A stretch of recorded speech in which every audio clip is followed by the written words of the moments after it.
Bon mercredi, bienvenue à votre émission La Victoire de l'amour. J'espère que vous allez bien ce matin. Comme on le fait tous les mercredis, on rejoint quelqu'un qu'on apprécie beaucoup d'ailleurs, le bon docteur Gaétan Brouillard.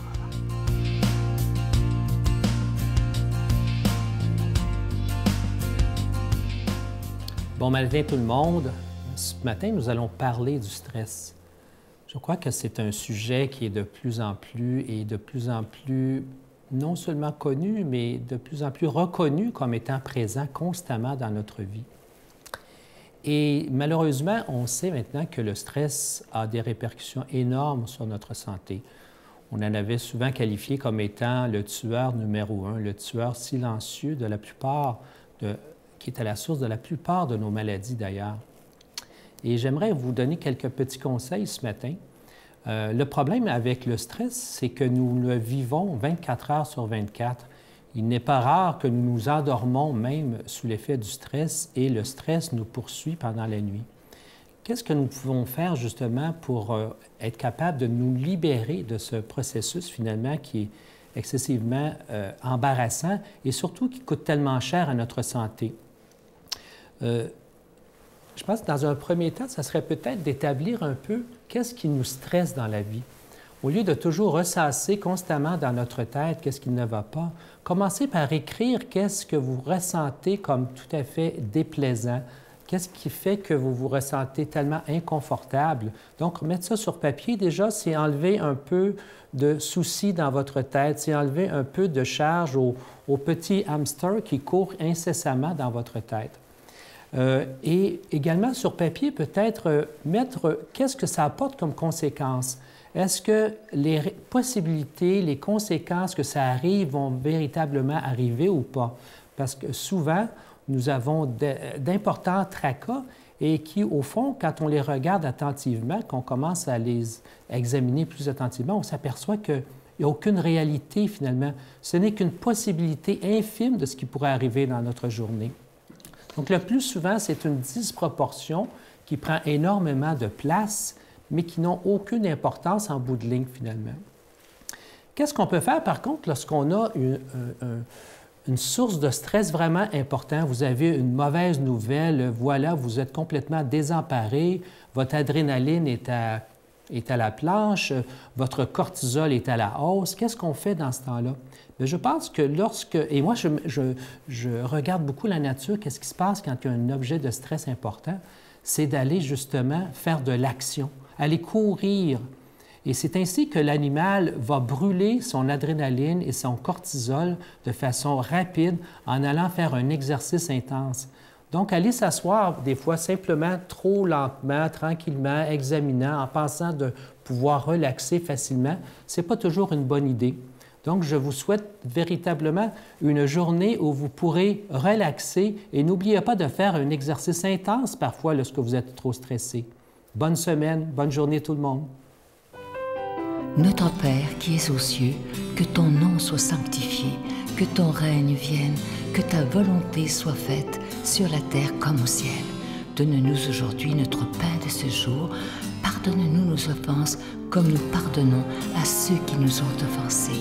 Ne nous laisse pas entrer en tentation, mais délivre-nous du mal, car c'est à toi qu'appartient le règne, la puissance et la gloire pour les siècles des siècles. Amen. Mon Père, je m'abandonne à toi. Fais de moi ce qu'il te plaira. Quoi que tu fasses de moi, je te remercie. Je suis prête à tout, j'accepte tout, pourvu que ta volonté se fasse en moi, en toutes les créatures. Je ne désire rien d'autre, mon Dieu. Je remets mon âme entre tes mains. Je te la donne, mon Dieu, avec tout l'amour de mon cœur, parce que je t'aime. Et que ce m'est un besoin d'amour de me donner, de me remettre entre tes mains, sans mesure, avec une infinie confiance, car tu es mon Père.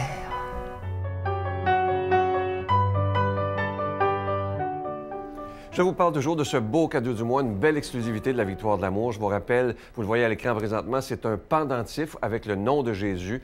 Et c'est un vrai bijou, un véritable bijou. Il est plaqué or. Et cette belle couleur verte que vous voyez sur le pendentif, c'est pour nous rappeler que Jésus est notre seule espérance dans un monde qui est si malade, dans un monde qui va tellement mal présentement. Jésus vient nous redire qu'il est le vainqueur du monde.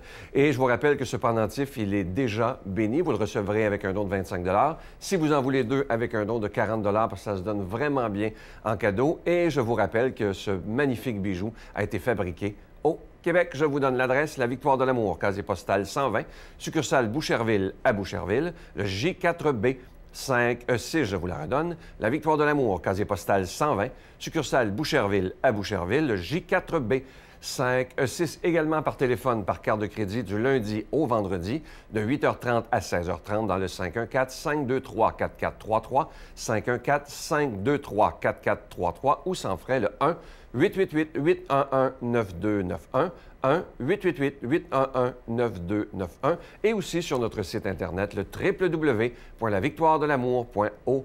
Alors, je vous rappelle ce cadeau du mois. Il s'agit d'une exclusivité de la Victoire de l'amour. Vous ne trouverez jamais ça en magasin. Il a été fabriqué pour nous par un fabricant du Québec. Je vous rappelle que c'est un véritable bijou. Vous le voyez à l'écran présentement.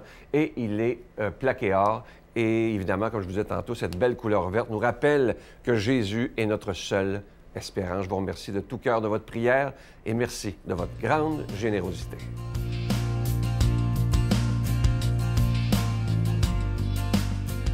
Mon Dieu, donnez-moi la sérénité d'accepter les choses que je ne peux changer, le courage de changer les choses que je peux et la sagesse d'en connaître la différence. Amen. Aujourd'hui, la parole de Dieu est proclamée par quelqu'un qu'on apprécie beaucoup, notre amie Brigitte Bédard.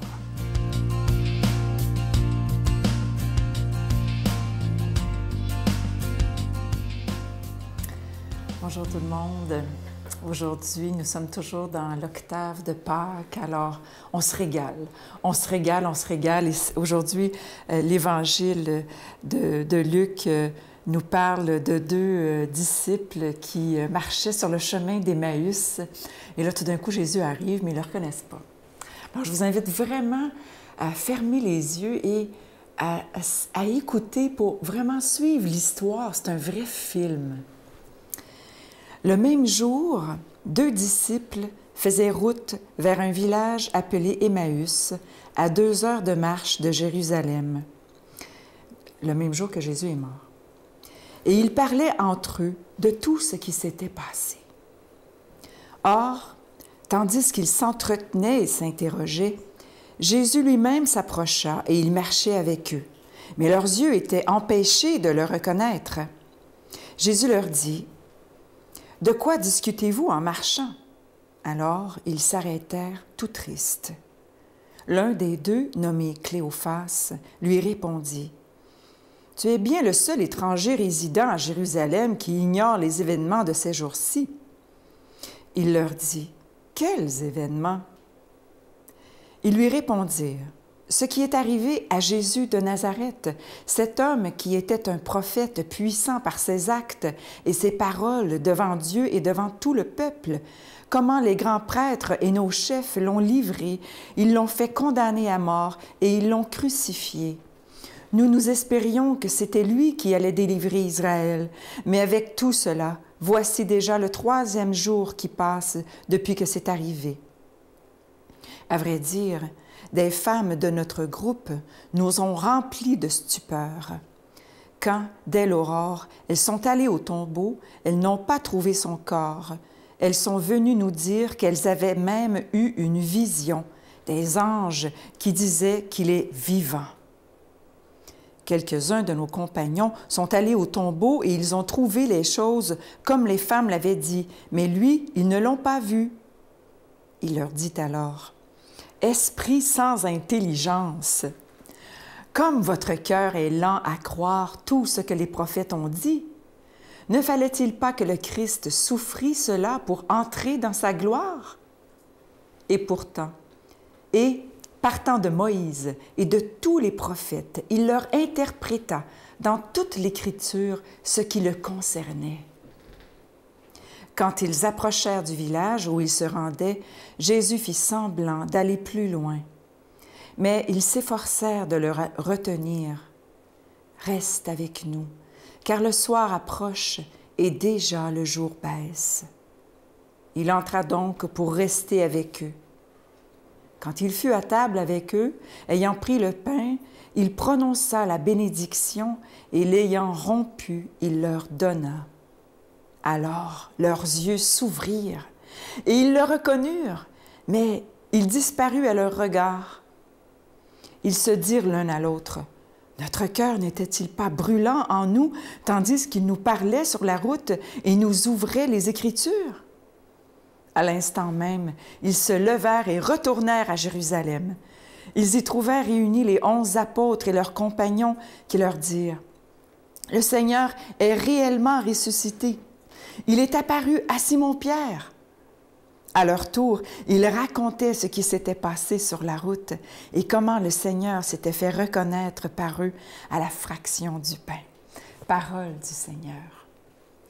Alors, on voit que quand on s'apitoie sur son sort, hein, parce que c'est ça qu'ils font. Hein, bon, j'ai dit tantôt, ça vient juste d'arriver, mais ça fait 3 jours, là, ça vient juste d'arriver. Là, ils sont tout tristes, ils sont repliés sur eux, puis ils ne comprennent pas, puis ils pleurent, puis ils s'en vont sur la route d'Emmaüs, qui est quand même un bon bout là, de Jérusalem, un bon 2 heures.